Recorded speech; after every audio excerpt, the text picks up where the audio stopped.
What is going on, guys? Boy, Joey SHAKESQUAD coming, guys, with a video right now. So I want to go over some news. We had Nick Sirianni in Florida. We had the Howie press conference the other day, and then we had Nick kind of talk about, the moves and what's going on with Jalen Hurts and some other news that did come out on the draft and stuff like that. But first of all, I'd like to go over this Barnett contract, okay? Now, reading it over and over again and knowing that the Eagles actually paid him $13 million guaranteed in 2 years is totally ridiculous. This is obviously the highest paid, besides Hassan Reddick. This was the highest paid contract so far, depending on all the lockups. We locked up a bunch of players last year, but for Barnett to have 2 sacks last year, led the league with 8 penalties as a defensive end. Okay, this is like, why couldn't they just sign him on a veteran minimum 1-year deal? Like, I don't even care if this guy wanted more money. You don't re-sign this guy at all. Like, $13 million guaranteed. I don't care if the cap hits are 2.6 and 4 million for that next 2 seasons.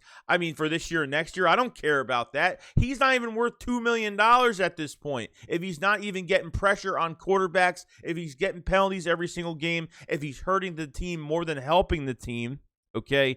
And I think we've just had enough.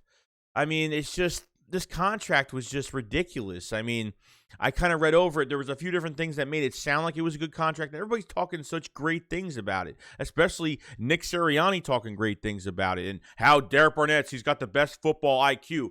Bro, you were the one on the sideline saying that it's always him with these damn penalties, and you're sitting here to tell me that he has say anything else about him. Oh, he'll be really good in the rotation. No, it's he has a great football IQ. I mean, what is this? What is this talk that I'm hearing about all this? I don't even get it, okay?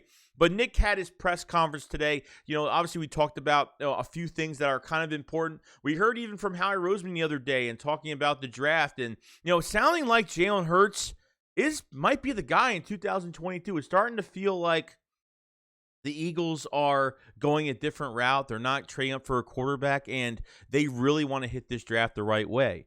So Nick's talked great things about Jalen Hurts, saying there's nothing, he's really excited about Jalen Hurts. Him and Jalen Hurts have been in contact all off season. So it looks like Jalen Hurts did go to a quarterback specialist this offseason, that he's seeing somebody on his passing. And Nick pretty much said that he is doing everything he can to make a big jump forward in 2022 as a starting quarterback for the Philadelphia Eagles. And I'm fine with that. He's coming off of ankle surgery, so I kind of got confused on how, he's seeing a quarterback coach right now and how he's doing all this. Maybe his ankle isn't 100%, but he's still throwing and still doing the things that he has to do in the offseason, because I think, I thought he was going to lose a lot more valuable time. So maybe this ankle surgery, maybe he's healed up a lot better than I thought he was going to be healed up. So it looks like he is going to be seeing, he is working out with a quarterback coach right now and just training and just working his butt off to get back and make a huge stride for this year. Now, Nick did talk about, this offense is, passing wise, 25th in passing is just not good enough. Nick talked about, having a standard.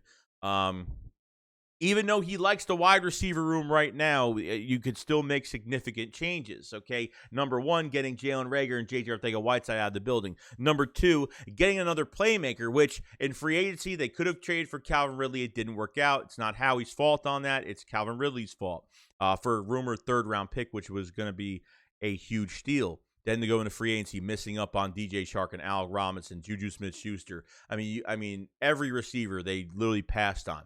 But it kind of gave us 2 instances where we're like, well, they're not building around Jalen Hurts in free agency, so maybe they are going after a quarterback. But after hearing these 2 press conferences from Howie and Nick, now starting to see that they could be going after receiver between the 1st and 2nd round.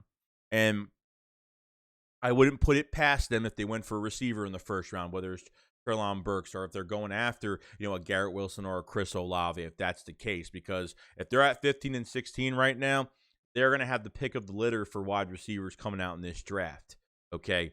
No, this offense needs to be better passing-wise. The first thing, Jalen Hurts has to get better. Secondly, we probably have to add more talent. I think at this point, like, Greg Ward needs to keep playing, and he needs to keep competing. I think that's the number 1 overall thing. You got to treat Devontae Smith like your number 1 receiver right now. And you have a lot of opportunity to, the more competition you have, the better this receiver class is going to be.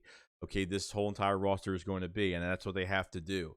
I think receivers definitely one of those big main targets for the Eagles in this draft. Like I said, receiver goes deep within the second round, but they get another first round pick receiver. I mean, you got to be set with this pick. I mean, your receiver class, your receivers on the roster right now. This is the future right now. I mean, you get another receiver, then great. I'm very happy about it, and I know we've picked on receiver the past few years, but Howie needs to get it right for the second time at receiver, if that's the case. But overall, he's got to get these picks right in general. And really, other than that, guys, that's pretty much it. We saw Derek Barnett get paid a ridiculous amount of money for for what he did last year. What he's done since his rookie year has been just ridiculous. Worst contract I've ever seen the Eagles give a player that I don't know why they're just saying good things about him for no reason. Or maybe they do like him, even though Nick probably was annoyed at Derek Barnett the whole entire season because he's been nothing but a headache for us at this point. And then just the passing game in general, and being 25th ranked in yards. It's not good. Like I said, he thinks it's not the standard, and I don't think it's the standard either.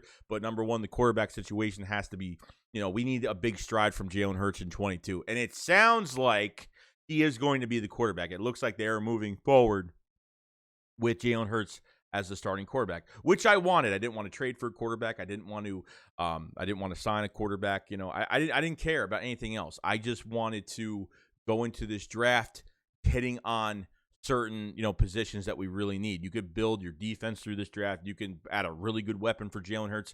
Give Jalen Hurts no more excuses. Not saying he's given excuses, but it gives him less than an excuse for adding another weapon on the field. And I think it would be a great thing as a big stride going into this 2022 season. So other than that, guys, let me know in the comment section what you guys thought about this, press conference with Nick and Howie. And even Howie the other day really surprised me. Everything that was said the past couple days, what Nick and Howie said, I took everything with a grain of salt, but at the same time, I actually really believed what they were saying in some aspects, even though some of this could be a smokescreen.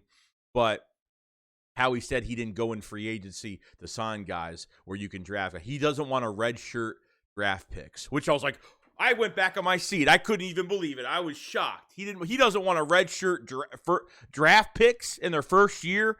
That tells me he really wants to get best player available. That's what it's telling me. But like I said, I'm taking it with a grain of salt right now. I'm just taking it as far as I can take it right now. So you guys let me know in the comment section below what you guys think, and I will see you guys later. SHAKESQUAD up, follow, so peace out, guys. Peace.